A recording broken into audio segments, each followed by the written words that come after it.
شما هم میدونید که خداوند غیر شرک همه گناهی که غیر شرک باشه میبخشش. شرک گفت با الله آوردن اینو کلانتری گناه است. بعد از اون میگه گفت که و عقوق الوالدین، گفت کسی که پدر و مادر از خودش رنج آنیده، کسی پدر و مادر از او راضی نیست، اینها هم گفت از زمره گناه های کلانترین. بعد گفتم که تکیه بود. حضرت میگه و کان متکیا، میگه وقتی در این حالت تکیه ده بود همین دو گناه کلان بود. بعد میگه فجلسه، بعد میگه در جو شیش، بعد میگه گفت الا و قول الزور، الا و قول الزور، الا و قول الزور فما زال یکرروها حتی قلنا لیته سکتا. ابو هریره ربی چی میگه؟ میگه که همین قد گفت چی گفت؟ دروغ همین دروغ همین قد گفت که ای گفتیم ای خوش که حضرت خب کنه توی اندازه رو بسیار گفت که دیگه گفتیم خب کنه بهتره. یعنی در اطراف دروغ هم حضرت بسیار تحقیق کرده.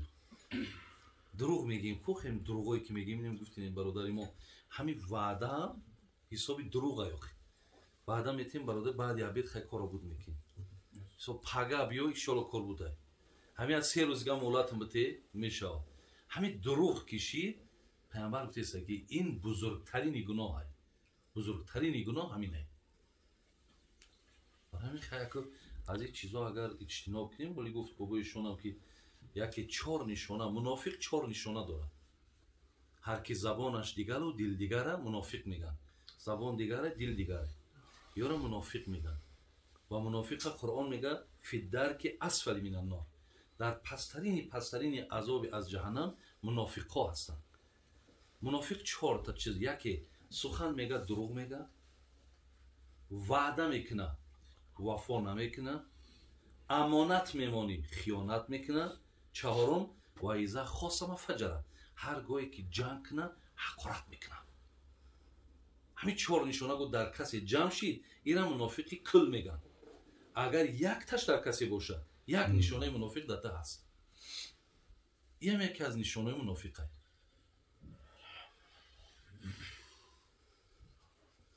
خیلی خدا نیکش بیارن. ستون هم میدونیم ستون اینمی در مسجد ها دیده هسته که میارن دیست پایوی که راست های میگه راست مسجد میارنش. میگه ستون از راستی آمد به مسجد، خشبها از کجی ضربی تبر دید. خشبتا چورا میگن. میگه بینید ستون وقتی که راست های بهترین مثال همین پارچه زمین مسجد میارنش، لیکن چوبی که کج باشه ضربی تبر دید او حتما تور میخوره. یعنی همین کسی وعده خلاف میگه دروغ میگه اینا حتما تور میخورن، حتما اینا اذیت عذاب میکشن. اینا در همین بگیم روزگذرانی و مثال روزمره ما دیدیم که حقیقتا نظر کردن. در دوام حدیث حضرت گفتن که و شما دانید که الله مهربان همه شما را در این دنیایی که عبارت از این 2 چیز بود، شما به حیث یک نفری هستین که از نگاه و از چشیدن هم که بسیار در شما مشغولیت هم که پیدا شود، با این شما را الله مهربان آزمایش میکنه. و در پایان حدیث پیامبر ما گفتند و نگاه الله مهربان در هر کدام ما همین است که آیا ما چی کرداری چی عملی را در این حیات انجام میدیم. پس برادران عزیز و گرامی، اگر حاصل بگیم دنیا را اگر از ابتدا تا انتهاش ما از ابتدا فهمیدیم، انتهاش همین بود است که یعنی جای آزمایشی است که برادران عزیز ما چی ها میکنیم، ما چی ها کردیم. یعنی از این دنیا اگر گفتیم یک معامله هست مرده با مرده شو که جناب صوفی علیار میارد، وقتی که بود میکنه مرده شو را از بالا گپ میزند که انا مرده در وقتی غسل با غسال گوید این حرف با زبانی حال بود مثل تو تر و تازه قوت داشتم به اندازه همراه جسم بود جانی من مدت گفتم این و وانی من در محلی که کردم و گفتم بود فکرم عیالم و جفتم. بین حضرت وقتی که مرده با اکو مرده شو خیلی حدیث ها میگه این المیت یعرف من یغسلو و من یکفنو بین و من یحملو و من یدلیه فی قبری. همون مرده میشناسد نفری را که میشوش، میشناسد نفری میبردارش، میشناسد نفری که کفنش میکند، میشناسد نفری را که در لحد میگذارش.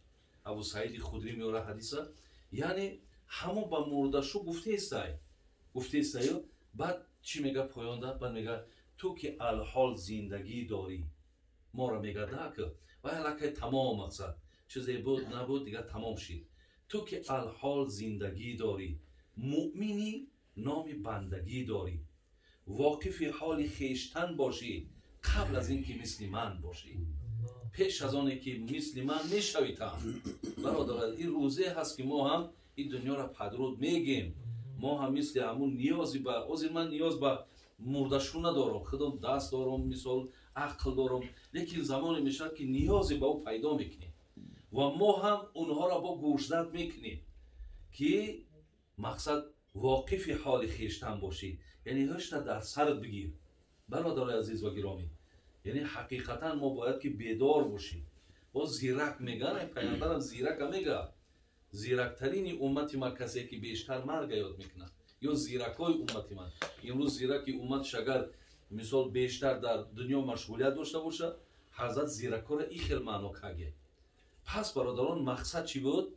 مقصد عمل های. ولی امام کی را میگه؟ غزالی را میگه در یک جنازه میگه اشتراک داشت، در پهلوش یک جوان بود میگه، در پهلوش یک جوان بود میگه.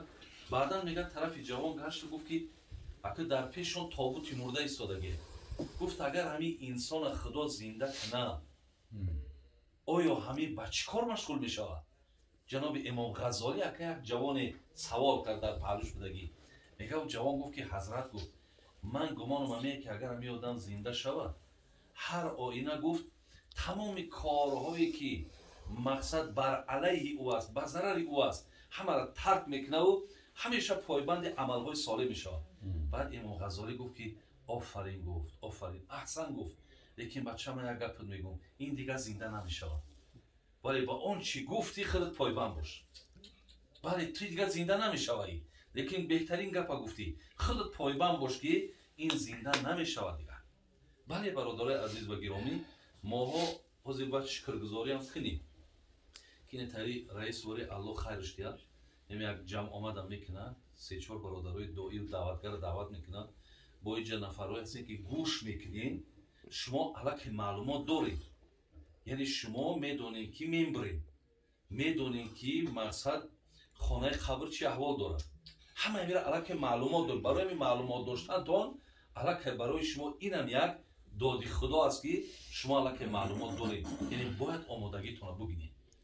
برای این مقصد حدیث هم این است که ما باید عملهای صالحمون رو زیاد کنیم. میگه یک عالم مغازه خرید کنی میرود برادر عزیز، میگه وقتی مغازه در خرید کنی میرود خرابواری میگیره میارد، میگه پیشک هم کسد هم میمونه، بعدا میگه همون کارتش هم میبره و همون مرده که همون فروشنده را میته مقصد ای کارتا باید همون بگیم پولشک انا بگیره. وقتی که میگه میبره در همون اپارات میمونه، میگه که انا مبلغ ناکافی است،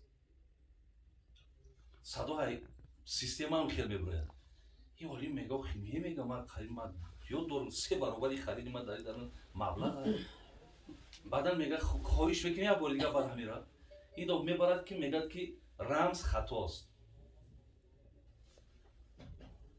بعد همون مغازینچی میگه که شاید برادر عزیز اگر نزد تلفن مونده باشیش امکان دارد که همین سوخته باشه. بعدا میگه این عالی میگه وقتی که همین چیزا این میگه بعدا اخیرا میگه اگه چی اگر انا نخ داشته باشی نخته اگر یگان چی داشته باشی بته همین حالت دا میگه همین گپ در زیر موند بیرون برامم مقصد مبلغی را دادم و بعدا میگه با ذهنم قیامت تا پیش رو آوردم گفتم الهی مهربان اگر من پیش دیده بگم که من نماز داشتم نماز شب داشتم قرآن داشتم خیر داشتم مقصد حج داشتم همه میرا داشتم و از جانب الهی مهربان صدا بیاد که بله تو داشتی لیکن در همیرا در پهلوی بخل مانده بودی در پهلوی حسدات مانده بودی در پهلوی غیبتات مانده بودی در پهلوی دیگر گناهات ماندی مقصد عملات همش سوختن نخته یگان چی داری بود میگه در ذهن من همین اومد که اگر من این عمل صالح هم کنم ولی در پهلوش با این بدبختیام اگر انجام تیمون اینهاش رنگ یمو کاری را که سوزانده بود تلفن اگر همه را بخره نابود کنه من در روز قیامت مقصد پیش الهی مهربان چی میگفته باشم از این لحاظ عمل آدم جنت نمیبره برادر شما بدونید ما را لطفی الله مهربان جنت میبره لیکن عمل برای ما مقام و مرتبه میده یعنی این معنی را ندارد که یک آدمی هست که مثال پایبند همه کاری خیر هست یک آدم دیگه به نام مسلمانه اینها هر دو شکل در جنت یک مقام داشته باشن البته نیست برای اون نفری که نماز شب داره ای آدمی که نداره فرق داره برای آدمی که نان احسان خیر داره آدمی نداره برابر نیست فقط در جنت ما از حساب عملمون مقام و منزلت و مرتبه میگیریم و ایلا بگیم به عملهامون ما جنت میریم در عوض این قدر نعمتی که خدا داده است این عملهای ما ناکافیه برادر ولی همین را دانسته بگیریم که حدیث هم معناش همین است که ماها باید که حتما پایبند عملی باشیم و با خودمان یگان عملی صالح داشته باشیم که تا دست ما را در روز آخرت میگرفتگی باشیم خداوند باز همین خیرها و احسانها را قبول گرداند خاتمه کار هممون را به خیر و توفیق عمل کردن در آنچه که شنیدیم الله مهربان بر همه ما و شما نصیب